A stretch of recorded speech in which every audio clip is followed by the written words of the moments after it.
How's it all going? Yeah, it's good. I arrived this morning. Bit of a long-ass flight. It was via Egypt, so a bit of a pain in the ass. But it's all good. It's going to be 35 degrees today, so I can't complain. All right. Well, see, I noticed the accents come through. You've only been there 5 minutes. Yeah, it comes back straight away. As soon as you start talking to people from your homeland, does, yeah. Are we recording? Yeah, we recording. Oh, that's awesome. We've already started. Brilliant. I hope you're recording that. First off, what's it like? I mean, it's this, your EFC again. It's in your home country. It's not just, this is the place of your birth. How cool is that to be plying your trade and doing what you do back home? Oh, it's brilliant, man. It's so massive, yeah. Like even just now, I was walking in the shopping centre and I was stopped by someone who recognised me.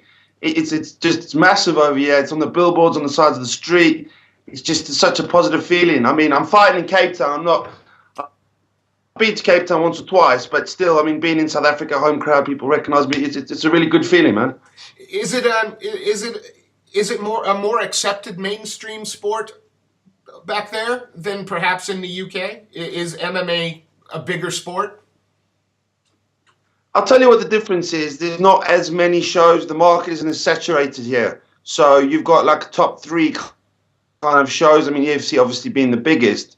So whereas in the UK, I mean, every weekend you've got 2 or 3 shows going off. So I find it's oversaturated. It's not such a big thing anymore in the UK. Whereas here, when the fight's on, the EFC's on, it's a massive thing. It's not on the basis of, say, rugby or anything like that, but I mean, it's on a Thursday night. It's live on TV to 1.2 million viewers. So, I mean, that tells you it's pretty big.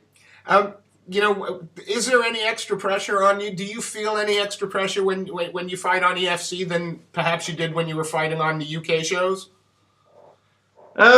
Yeah, to be honest, I did it first because people expect a lot from me. Being in England, doing really well in England. On top to get into the final 32, training in Vegas, people expect a lot of you. So if you don't perform, people are going to be the first to say, "Oh, you ain't all that." So there's always that pressure, but at the same time, I thrive off it. So it's good. Have you gone back to Vegas for your training for this fight, or are you just staying at home this time? Well, in the UK this time. I'm just staying in the UK this time because I mean, at the minute I've got Linton, who's training for Bellator. He's fighting on the 8th, so he's fighting literally the day after me. Got Lucas Klinger, who's in the top 20 now, light heavyweight, brilliant on the ground. So, I mean, with regards to training partners, I'm at the right place. I've got Danny Batten as my coach, Lee Edwards as boxing coach, got really good kickboxing coaches. So, all around, I think I'm in a good place. I'm not to say I won't go back there in the future, but at the minute, it's the right place for me. Let's start talking about the fight you've got coming up. But first, you're on a 4-fight win streak. Is it fair to say that, the last 4 fights, we've seen a reinvigorated Fraser Opie, someone whose passion has really risen to the surface? This is a good run for you. Yeah, I mean, definitely. I mean, I won't lie to you. At one point, I was thinking of quitting, retiring, thinking, I still want to do this.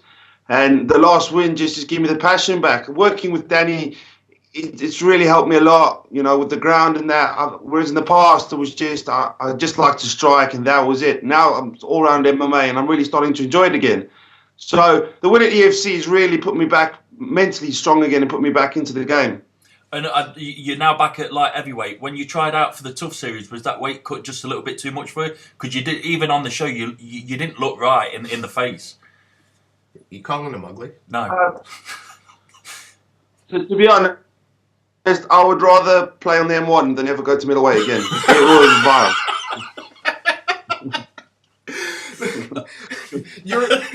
That's a great answer.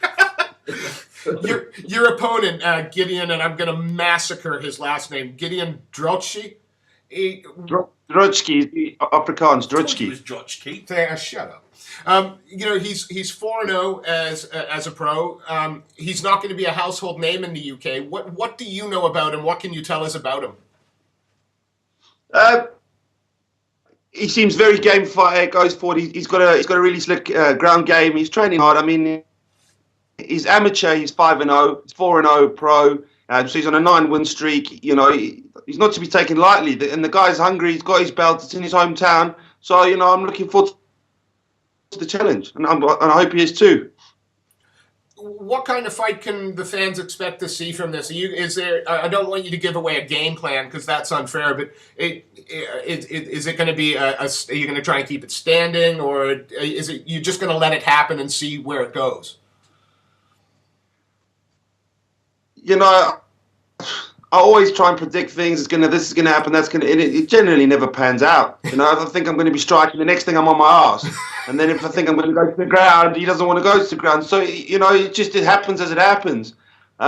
Most of my wins recently, I've ended up on the ground of the TKO ground and pound. But you know, I'm happy wherever it goes, really. And where do you see him being more dangerous? Where is his greatest asset? And you know, what are you going to nullify from him? I think he's excuse me, his BJJ is decent, but you know, everyone's good at something until they get punched. So you know, in his other fights, I've watched him. He does look slick. I'm taking nothing away from him, but I don't think he's been hit properly. He's been hit hard. You know, it's a whole different story when you get rattled. And this is for the title, you know, another title, because you know we know that you've got a few from the UK as well. Is EFC going to be your home for the foreseeable future, or is the EFC a stepping stone to perhaps a more global promotion? Well, at the minute I'm on a 4-fight contract. Obviously, I've had one fight. I'm going to fight and keep their belts. I want to get their belt and keep their belt. You know, these guys really look after me. It's such a great atmosphere. You know, I'm happy to stay with them. If something else happens, something else happens. You know, but at the minute, EFC is where it's at for me. You know, there's a lot of fighters that say you're not a champion until you've defended your title. It sounds to me like you plan on doing that a good few times. Is that indeed the case? Are you with that mindset as well, that winning the title is one thing, defending it's what makes me a champion? Yeah, definitely. I mean, you got, once you've defended it, you've got more pressure to hold on to their belt. And at the end of the day, I mean, this is my job. So I want to be fighting. I want to stay active. I want to keep their belt. I want to be coming back to South Africa 4 times a year and, you know, defending their belt. You know, this is what I'm doing at the minute. And Fraser, you're over there doing press at the minute. What's your routine like for the next couple of days? Well, today I'm just chilling around the pool and going to go for a run, and then tomorrow I've got to be doing my stuff in the gym. It's just promo events, basically. All the EFC crew going to be there, speak to some other fighters about me, and they'll watch me training and stuff. And then back to the swimming pool. Yeah. Are you out there? And the interviewer. Yeah, it's smart ass. Are you out there now until the fight, or is it out back home and back again? No, I fly back on Tuesday. So yeah, it's been a bit of a ball, like back and forth. But for the sake of my training camp, you know, I want to get back. But the fight in Cape Town, luckily, it's the time difference is only an hour, and it's at sea level. So to acclimatise won't be such an issue when I come back. Whereas in Joburg, when I fought last time, it's about 1.2 miles high, so the air's really thin. So I'm going to enjoy my run later, that's for sure. Now, EFC's gain is UK MMA's loss. You know, it seems like there's very little chance that we're going to be able to see you compete over here. How do we follow EFC? For those people who don't know how to watch it, how can we see it over here? You basically, if you go onto the website, which is www.efcafrica.com, there's a live link.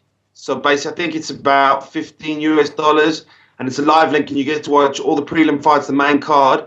Also, EFC's shown on channel 419, I think it's Extreme Sports. But obviously, there's a delay. I think they're on about EFC 19 or something now. So on TV, you got to wait a while. But if you want to watch it live, yeah, it's actually on the website. You know, it's fair to say you've got a following in the UK. You've got a lot of fans that support you and follow you. What kind of fight can they expect from you? And do you have a message for them? Yeah, I'm coming to fight. I mean, I'm training really hard. I'm training harder than I have ever before. nothing's going to be different for me. Explosive aggression, get to the point, get my belt and get out of there. And, you know, again, you're saying 4 times in the year. If the fight goes the way that you expect it to, when's the next EFC? Is it going to be every 3 months? Pretty like clockwork? No, they hold an EFC every month now. They've basically got a contract with Supersport Blitz, which is like Sky Sports. So every month they're holding an EFC. So, but obviously with the belt and etc., depending on challenges, I assume sort of every 3 months, roughly. Yeah. And you know, after this fight again, is there? Obviously, as the champion, you'll fight anybody. Should you win, you're going to fight anybody. But are there any names from sort of the EFC that, again, we might not be aware of that we should look out for, potential challenges for your title? Yeah, there's a guy called Norman Vessels. He fought for the title against a guy called JP Hubert a while back. But he's been inactive. But I've heard a couple of rumors that he's coming back. He looks pretty decent. There's another guy called Danny van Heerden. He fought, what's his name? Gideon for the belt. So, I mean, there's a few other guys coming through. And with it being Africa, you know, there's some people I haven't even heard of. So it's coming through. Look, hopefully there's going to be some more in the lightweight division. Is it hard to find tape on these guys, or once you're out there, it's easy? Do you tend to watch tape as part of your camps? Do you know what? I'll be brutally honest. I don't watch too much because then you start to see patterns, and then if those patterns don't happen in the fight, you start to think, oh shit, it's not going to plan, yeah? So I just generally get an idea of how they fight, and then that's about it. I don't sit studying and then wait for that kick that never happens. So, yeah, not really.